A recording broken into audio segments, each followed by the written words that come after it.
Hello YouTube, Cameron here. One moment, and train's passing.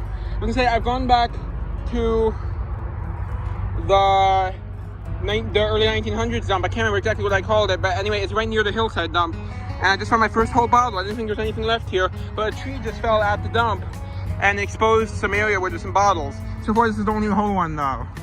Oh well, there's one whole one. Hopefully there's some better whole ones.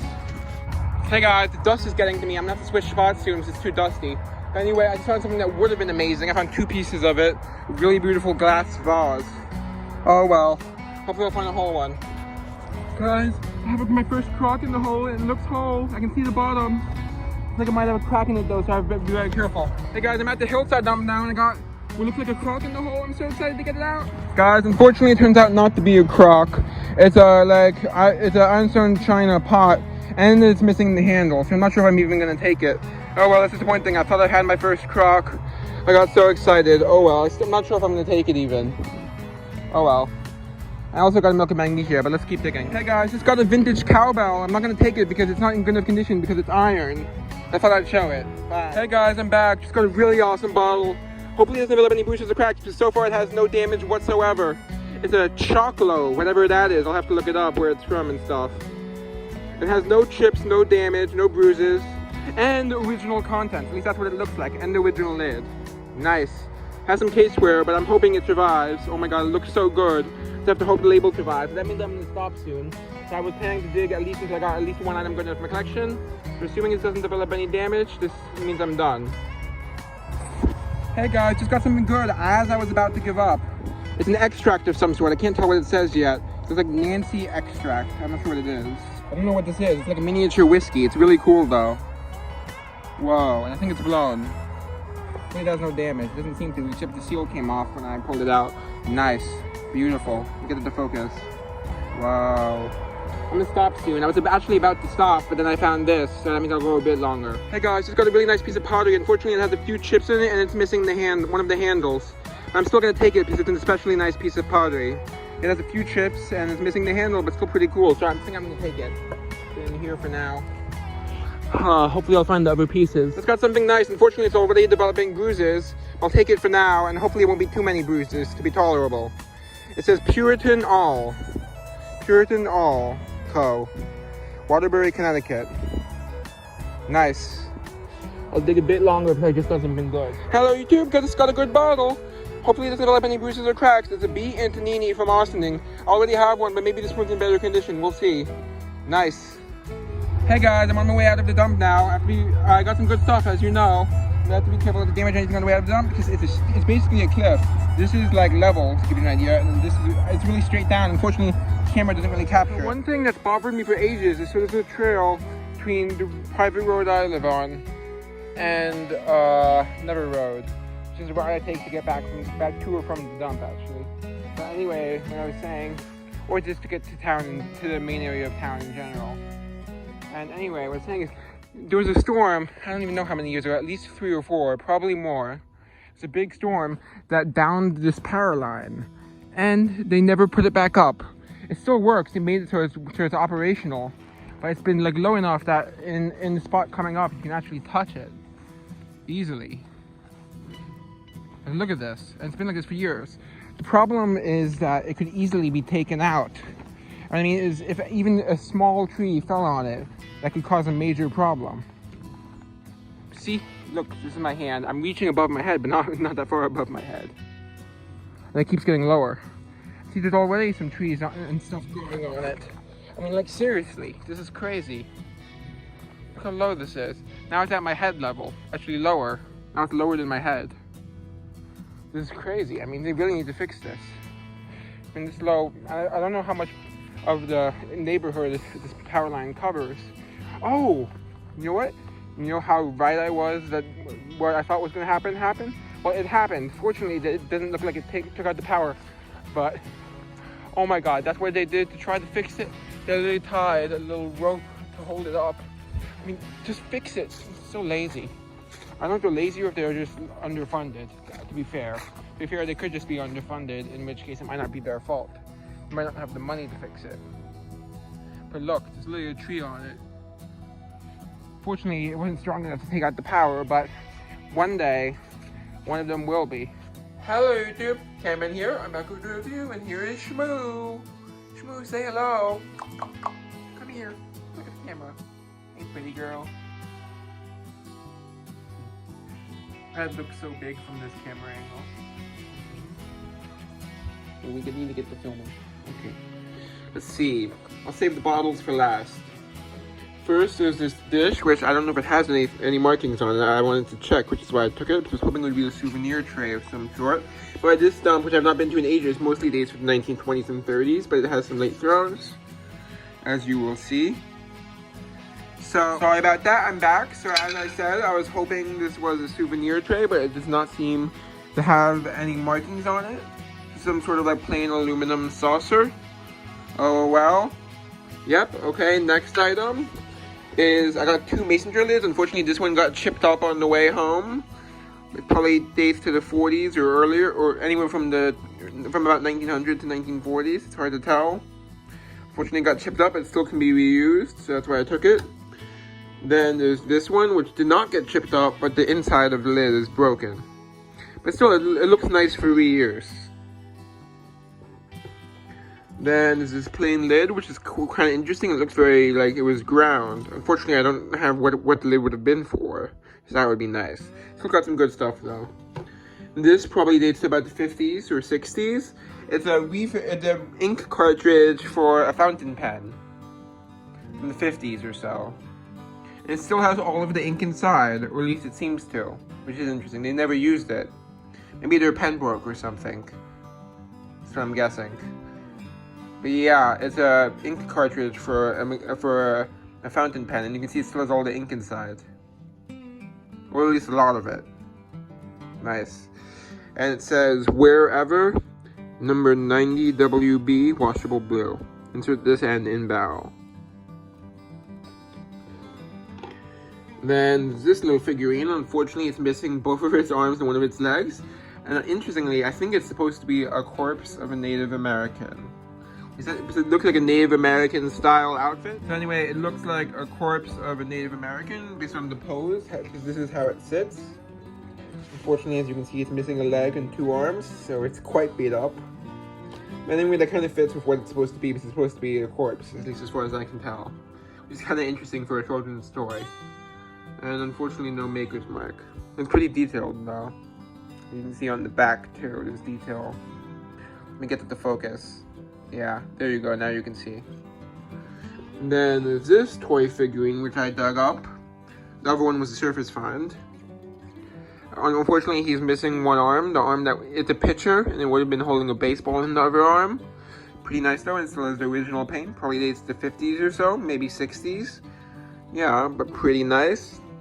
And it does have a brand name on it. It is, it says right along the rim here, which is kind of unusual. It says Plastic Co. Inc. That's a copyright symbol.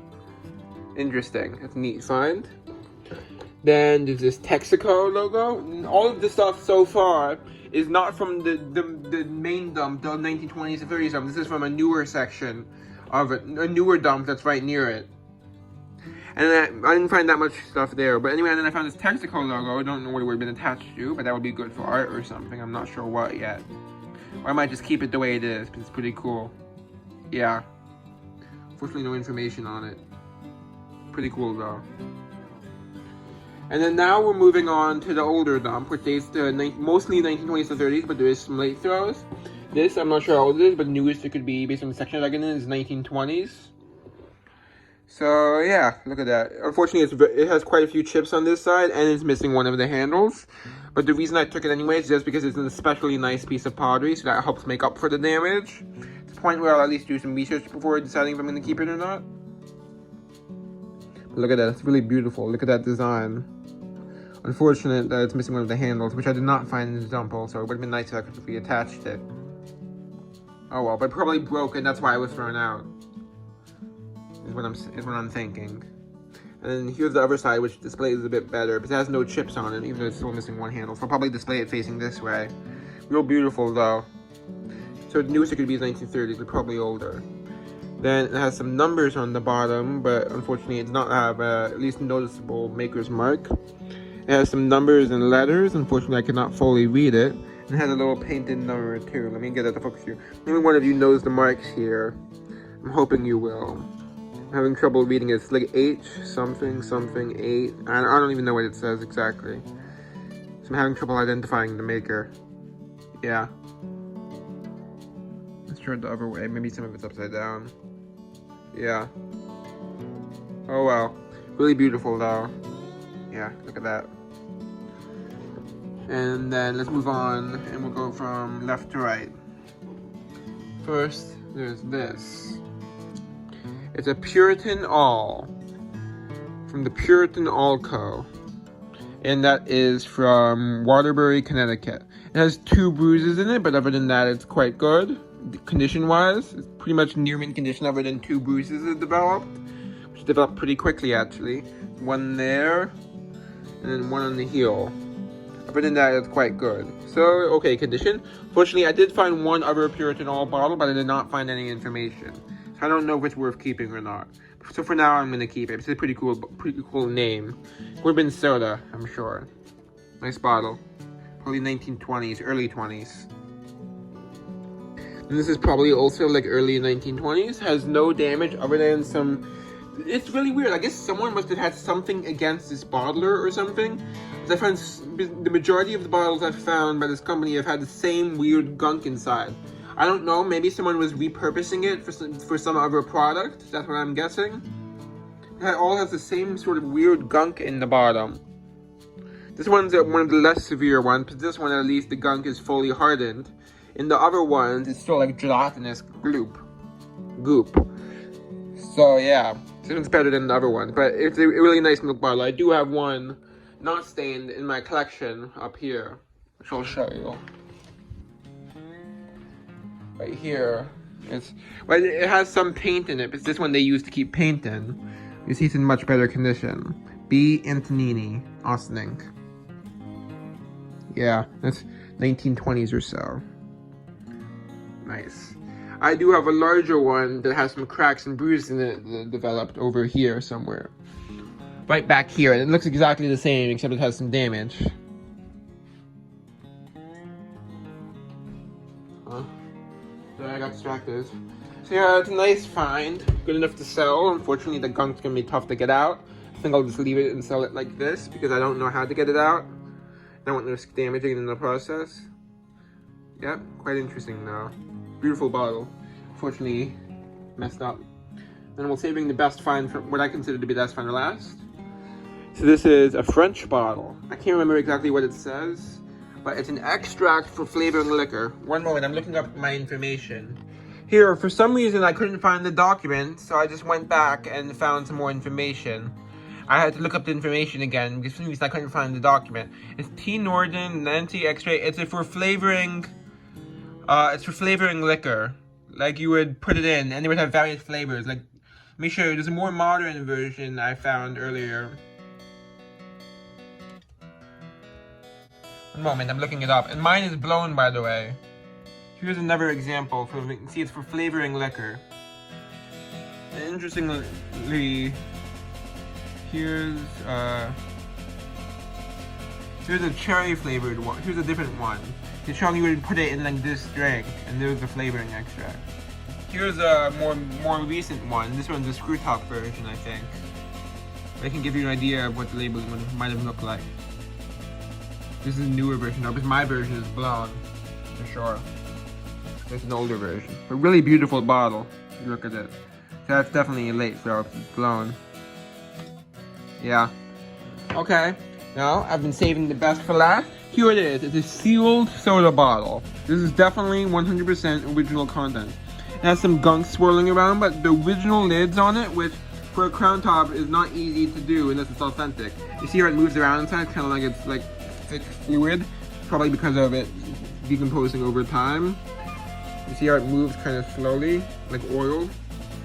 So I think this is original contents. Yep, it's original contents from the 1920s soda bottle.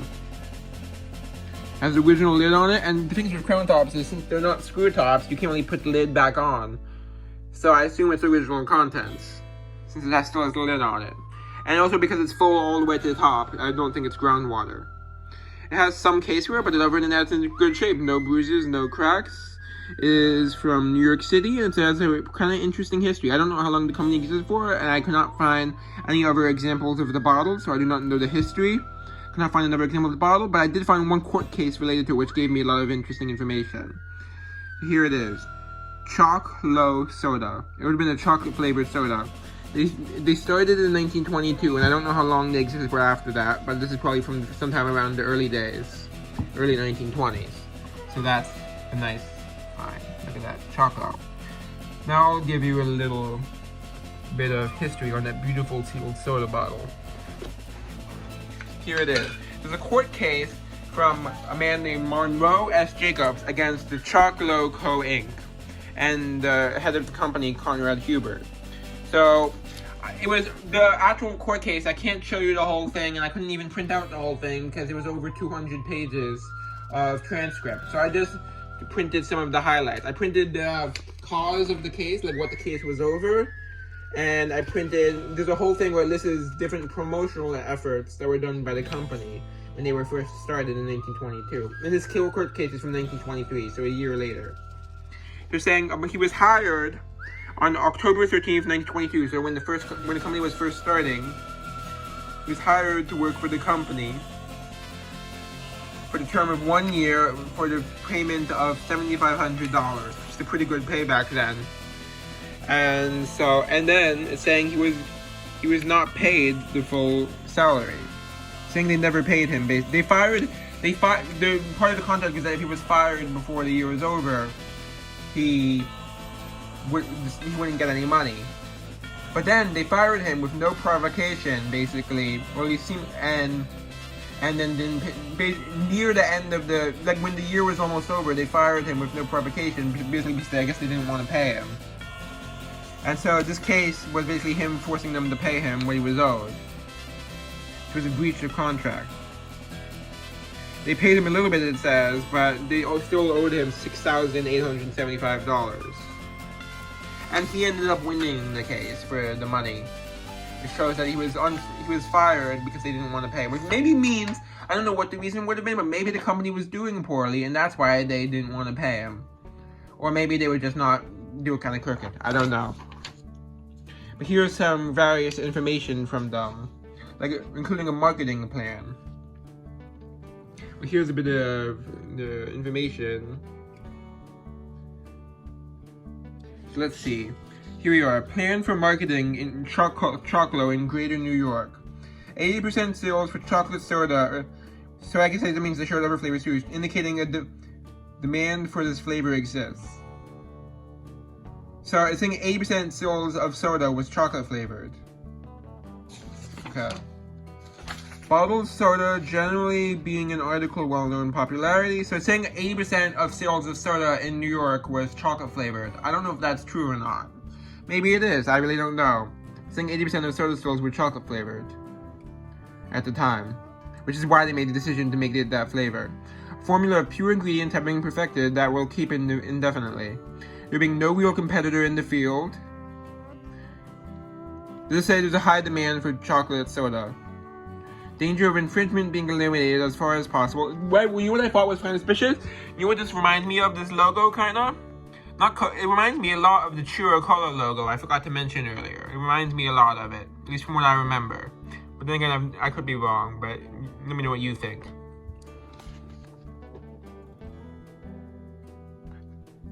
It reminds me of the Choc-Lo logo. Choc-Lo. To eventually market nationally a bottled soda known as Choc-Lo. Immediately so popularized the product in Greater New York that local man will keep the factory working capacity from March 26th to June 2nd. See, ways and means. Direct literature announcing campaign to the dealers. Advertisements in daily newspapers, direct literature to consumers, and display cards. Let's see, it keeps going.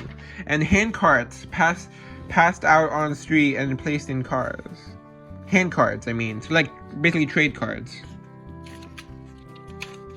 And free samples. I'm skipping, and they also got a striking broadside. And here's the part that advertisements in daily newspapers. Here, I'm skipping to the one that's the most interesting part of the ad campaign, the most unique part. So here we are. Large size bottles should be offered free in first announcement, as well as twice a week in the 100-line advertisements for the first 4 weeks. So they're giving a lot of like free samples. Give away 10,000 chocolate sodas for free. And look, it's basically like, so you write the newspaper or send the clipping direct to the factory. Here, that's not the one that I really wanted to show you though. And then here's the really interesting campaign I'm skipping to. They really spent a lot of money trying to get this soda to succeed. They spent a lot of money. So this is why, like for example, the trucks for like delivering the advertising and such went to like, look how much money they're spending. To give you an idea, the free samples and the salesman and additional salesman ended up to $27,000, for example. Basically, they seemed like the company probably spent way too much money for just starting up, which is why they didn't want to pay him. Instructions should be pasted in bottles. Pure chocolate soda settled, shake well, serve cold. Skipping to the really interesting marketing program. Here we are. Heading up, this is what I thought was really interesting. Ooh, a Mr. Choc-Lo cutout doll to be offered free in advertisements. That's cool. So let's see. Suggest an unusual, so they suggested it doesn't say if they actually did it or not. Suggest an unusual hidden gold contest for spring and summer. So they never ended up doing it, I think, because the company failed or something. Heading of advertisement, $1,000 in gold hidden in New York streets. Hunting for the 2,000 chocolate sodas. We'll have 2,000 bottles of Choc-Lo in New York. First group of 1,000, 5 of the bottles will have a $20 gold piece struck to the bottom. To every purchaser of a single bottle, we will mail a book containing the directions, and they have to mail in a label. If they mail in a label, they will mail a book of directions for finding the first 1,000 bottles, 5 of which will have the $20 gold piece. And even if you don't find the gold piece, you still get free soda, right? To every purchaser of a case, must mail in 24 labels. We will mail the book of directions for finding the second 1,000 gold bottles, 45 of which will have the gold. So 45 bottles containing $20 gold pieces. You see, they were spending a lot of money. Special efforts should be directed at Liggett chain, national drugstore chain, the chain grocery stores and delicatessen stores, and these should be except for So you see, that's a really interesting advertising campaign. I wonder if any other company has done that before. I thought that was kind of interesting, though. And this was just showing all the companies they were selling drink to. I thought that was quite interesting. This shows their address, which I will look up and show you if that building is still there today, now. And I'll let you know if it's possibly, like, so you get an idea if it's possibly the original building from when the company existed. Which it could be, I don't know, but I haven't looked it up yet, as of when I'm filming this. So yeah, that's pretty cool, advertising campaign. They gave up $1,000 worth of gold, which $1,000 is a lot back then. I'll show you exactly how much $1,000 in 1922 is in modern money now. And yeah, that's all. Hope you enjoyed. Say goodbye, schmoosy girl. Come on, schmoosy. Aw, she's being schmoosy. That's her way of saying goodbye. She's a scaredy cat. Bye-bye. What's with tail?